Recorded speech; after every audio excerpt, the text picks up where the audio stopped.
Sent him in with a cowboy hat, said, here you go, he'd like to play, like to play sets.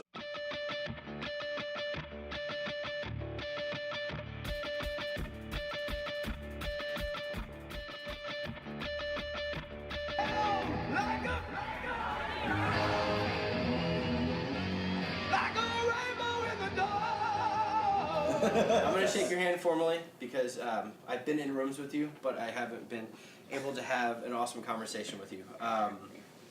You do a lot of things that inspire me, and I don't know if you get that all the time or how you take compliments, but the mock-up to the Nike shirt, the End It All. Oh, yeah. That is... it's not... I look at it and say, oh, I love that like I love an Empire poster, or I love that like I love a pair of Converse sneakers. It's something that is very broad, and I don't know what was put in it, and I'm sorry that I'm not all excited about one of your paintings that you took 1,000 hours to do, because those are dope as well. But that just sticks out in my mind of just end it all, and it's so relevant right now, and I don't want to jump off onto a soapbox or make you just because this is about music and culture and people enjoying each other's company, and I hope that Downhome is meant to celebrate diversity. I really do, all diversity in bands and diversity in people, but that just sticks out in my head. And well, I mean, I've talked about this before, and I've put stuff out there before about that, but yeah, when first come up with this shirt, and in case people don't know what this shirt that you're talking about right now, but it's just a Nike ripoff.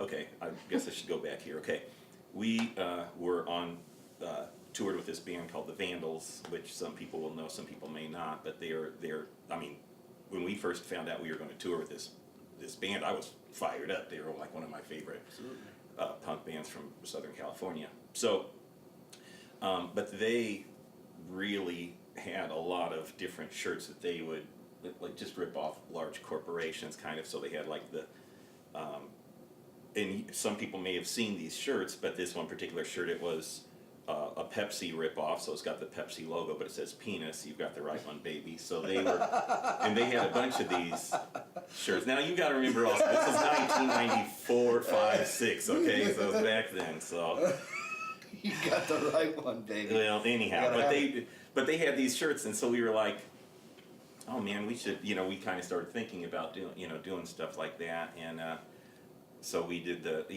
since it's an NIL8 and NIL8. Oh, let me say, I'm going to stop right here and also say this, because some people think I've actually had people come up and tell me, they're like, Jeff, the name of your band is NIL8, and I'm like,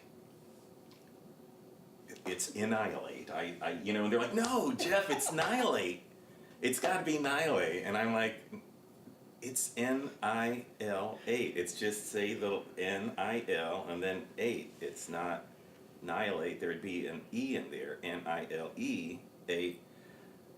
You heard it here first, folks. Sorry. Just in case. Okay, so back to we got a tease. A story inside the story. Okay, so the Nike ripoff. So it basically just says hate crime, race crime, sex crime, cop crime, just end it.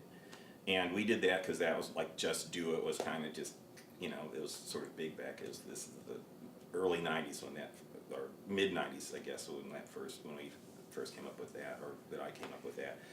But, it was, we had them, and people, they were cool with it, and they got it. Some people didn't get it. I sometimes get into it with people about it back then and stuff like that, and we'd tour different places. Not a lot, but just a little. You could tell they kind of, I'm like, But, yeah, I didn't think that we'd have, as far as reissuing that shirt and having it be more relevant in a way, that was kind of... That's what I'm saying, it's timeless. It's like my favorite Empire poster or my favorite pair of Chuck Taylors. It's just, that's amazing. I mean, I don't know when it started, but everyone gets to enjoy it as we get older, I guess is a good way to put it. It's something that's timeless. It's actually Springfield iconic. Oh, absolutely. To transition just a little bit, you are Springfield art. Whether you believe it, whether you want to stand up on a platform and say it, from paintings to music, what set you on this journey to say, I'm going to live for myself, and whether it is through music or whether it is through art, I'm going to live every day for myself? Like what? Because it's inspiring. That's Alvina Williams, my mom, for sure, 100%. She absolutely allowed my brother and I to have creative freedom. I started taking art lessons when I was 6 years old from Maury Formagoni at the Art Association, and my mom is just okay. My mom, she was involved in some social rights things and stuff in the area, and because she married, she's a white woman whose family's from Germany and Czechoslovakia, moved to New York, and then to Chicago, and then my grandfather on my mom's side wanted to start a family and wanted to start a business, moved to Springfield, started a small advertising firm, and then hired local Bob Waldmeyer, who was a local artist, and some different people, because he in the late 60s, early 70s, my grandfather, he was kind of a hard-edged dude, Czechoslovakian immigrant, but he'd hire dudes if they were artistic, if they had the talent, he'd hire them. He didn't care about their hair length or anything like that. Now at the time, nobody else was really, not many people were hiring people. They'd tell them to get their haircuts. My grandfather would give them a job. So a lot of these guys who I'd see now, Bob Waldmeyer until he died, John Sykes, who's a local, who does ceramics, a couple of these other people that, Joe Conger, actually, they worked for my grandfather, and I see these guys, and they're like, you know what, your grandfather, he was kind of a hard butt, but he'd give us jobs that everybody else cared about how he looked, and he was cool like that, as far as, anyhow, so I'm kind of jumping away from that, but then back to my mom. So, my mom ended up, she had my brother and I, back in the early mid-60s, and, the interracial thing wasn't really, what I mean? It wasn't like a, she caught a lot of hate from people. But anyway, she just always was really cool with making sure that we always, if creativity was going to be an outlet, that it shouldn't, financial gain should not be above just being happy with, if you want to be creative, then be creative and let things fall where they're going to after that. But don't you see a lot of people live where they're tied to their items as opposed to having creative freedom? I mean, isn't that way more important? It's basically up to the person. You know what I mean? You're saying don't be driven by money, but if you're driven by money, you can't enjoy your life. What's the point? Life without passion really isn't worth living. Well, right, yeah. I mean, it's up to it's up to the person, how they feel about things. But for me personally, I'm just glad that my mom, instilled this into my brother and I. And I'm not the only person. Sure. You know what I mean? I can only talk from my standpoint since I'm me. Yeah. But Alvina Williams, absolutely. As far as any creativity, I actually, have talked about this before. There would not be one lyric that I wrote. There would not be any of the, as far as the, the painting type stuff or anything that I've done like that, if it wasn't, she just totally was so supportive. I mean, she still, she comes out to the shows. I mean, she's come to, I think, just about every Downhome Fest that we've played, which actually I feel like we played every Downhome Fest, but maybe I was drunk. You didn't play the first one? Didn't play the first one? We did it in 6 weeks. It was really super quick. We thought you were going to destroy the cardboard box. Yeah. We figured you and Dave would probably destroy it. 600 people came. Okay. 600 people came. So the Everyone next year then. You've headlined every single one after the second year until this year. This year, right, Park, and you guys switched. But then we did one where we did not headline, Gypsy Colabo. Oh yeah, you played right before. Right that's before right. Gypsy Colabo. Yeah, that's right. So that was the only other year, which is cool with me because I like mixing it up. I mean, I'd rather. I think it's a great idea, especially when you got a band that's able to hold it. You know what I mean? Oh, Park will be. Oh my God. Oh yeah, absolutely. For They'll sure. kill it. And then next year Looming, and then. Yeah. How is with baby on stage. With the diapers. With the little headphones. Yeah, headphones. How has music evolved just playing DIY punk from the time that you decided to make this journey to now. And I'm not saying that we have like 4 hours to discuss it, and it's like a time machine as well. It's not me. I would love to hear it, but I'll make it quick though. Yeah.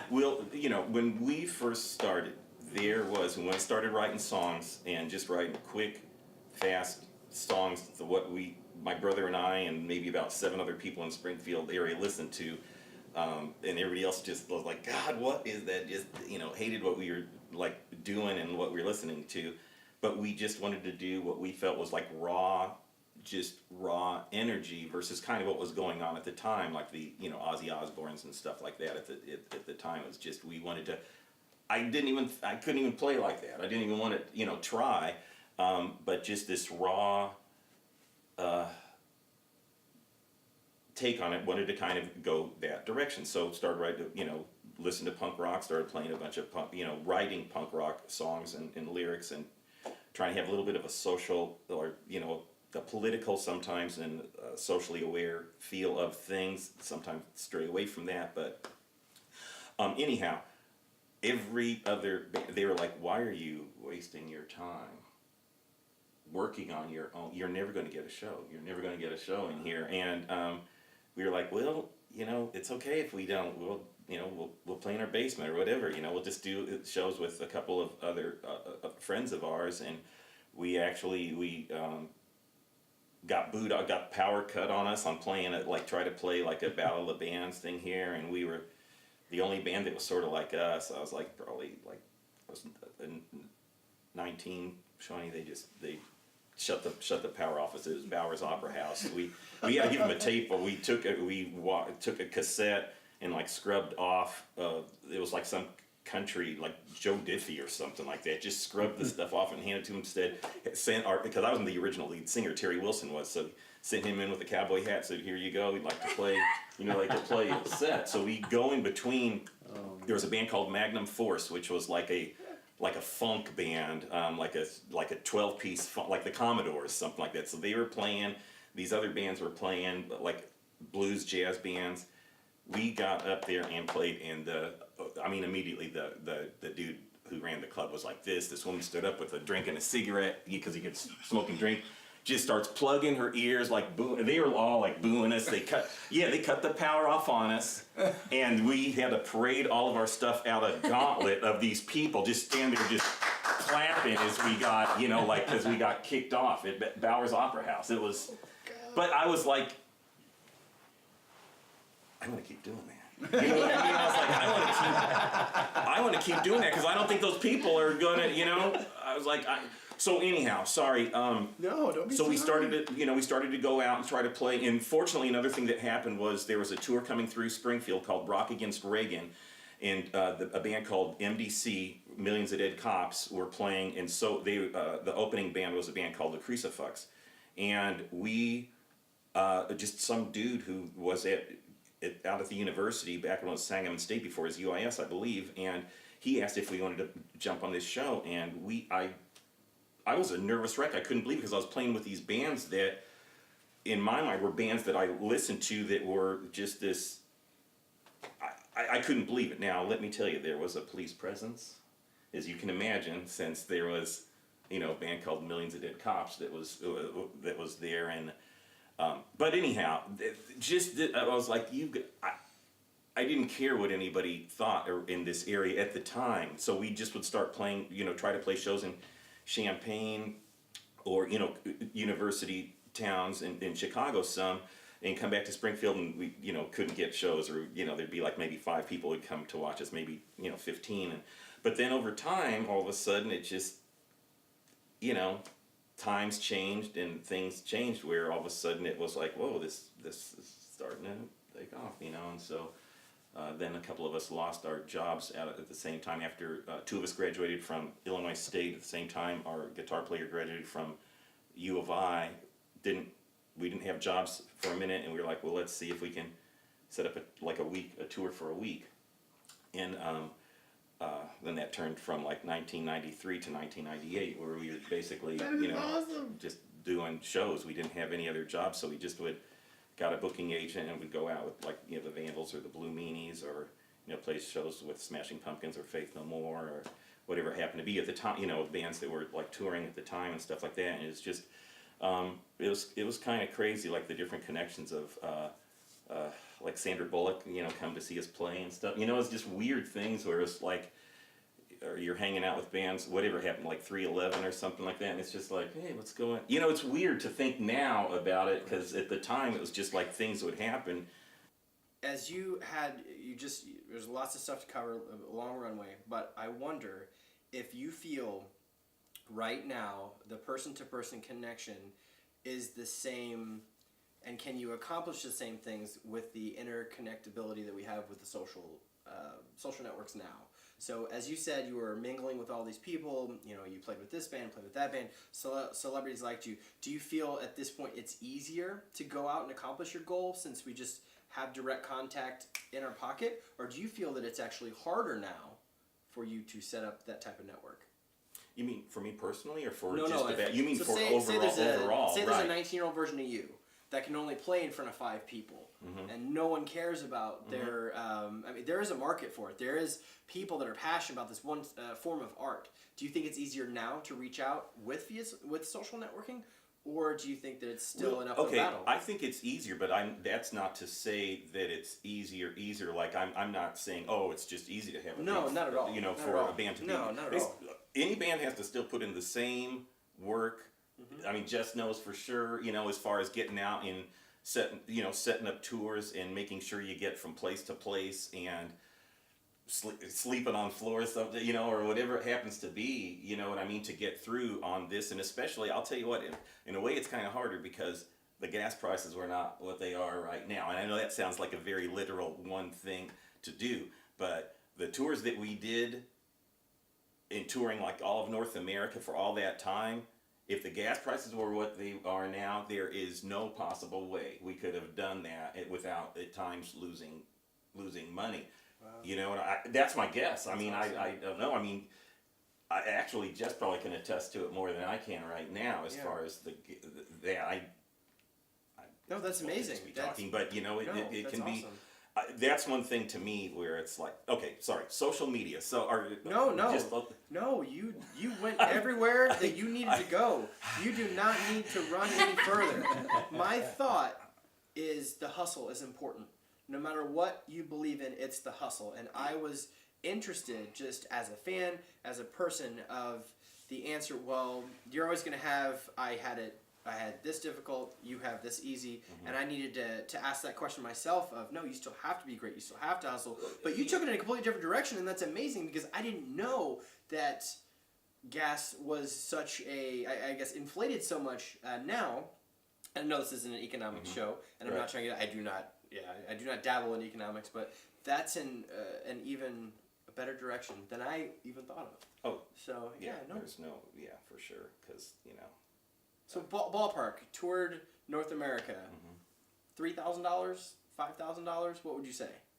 You mean it was? Just say like ballpark. We toured North America once. Like, what do you think it would have cost? Like, what did it cost? I don't know, but it was just way cheaper because the gas, and you'd stay at people's houses and stuff like that. I honestly couldn't even venture to. Fair enough. I couldn't venture because if you were going to the West Coast, it was different than if you were doing a Midwest tour or the East Coast. If you're on the East Coast, all the towns are so close. I can't imagine you have a spreadsheet at 19 with a little book and say we got a $60 here. Lance Reynolds does though. Our drummer does, who's out with Alt J right, runs down for Alt J right now. That's but amazing. he has all that stuff cataloged. That's awesome. We're gonna pause right here on a good note, and this is awesome. Go ahead and.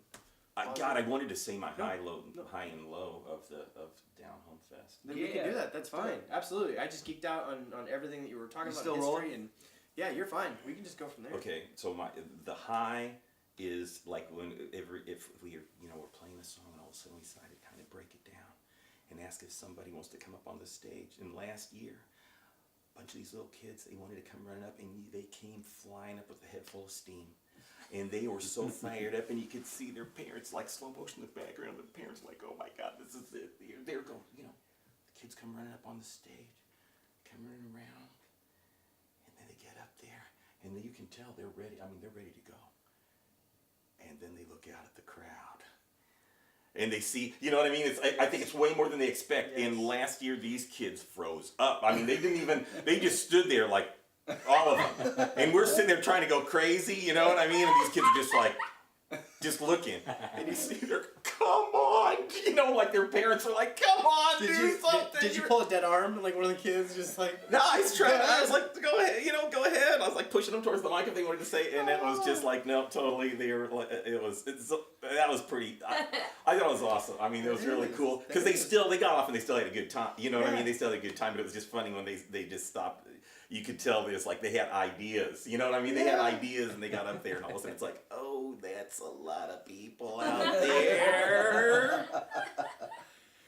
And another one, which I won't name names, but there was a local politician, and any other local politician I would have been totally cool with getting up there if they wanted to get the say. Well, I think maybe I shouldn't say that, but this one particular politician got up there on the stage, and Damon, our guitar player, he came over and he's like, dude, look who's about to grab the mic right now, dude.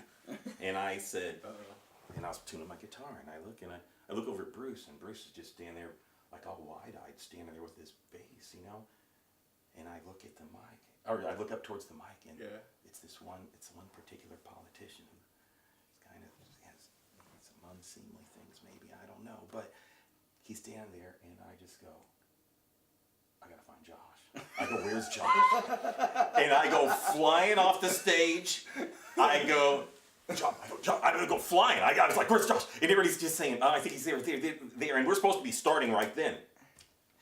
And we're the last band, so we're up against it. You know what I mean? It's like we've got to stop by, midnight, and it's like probably like 11:05, and we're like, oh crap, it should be playing already. But I go, Josh, and I find him, dude, I don't know if that can happen there. He goes, I'm on it, and he's boom. Josh just got up there, and he's like, come on, and the guy's standing there with his paper, and he's just like Josh is just taking him off the stage, like, and I was like, sorry. I go, and Josh's like, no, you were totally fine, man. It's cool. And so we went ahead, but I just was afraid some sort of nonsense was going to come out of my mouth after he said something, and I didn't want to. I was like, oh, this festival's for musicians. So it Screw just the rest kind of of, them.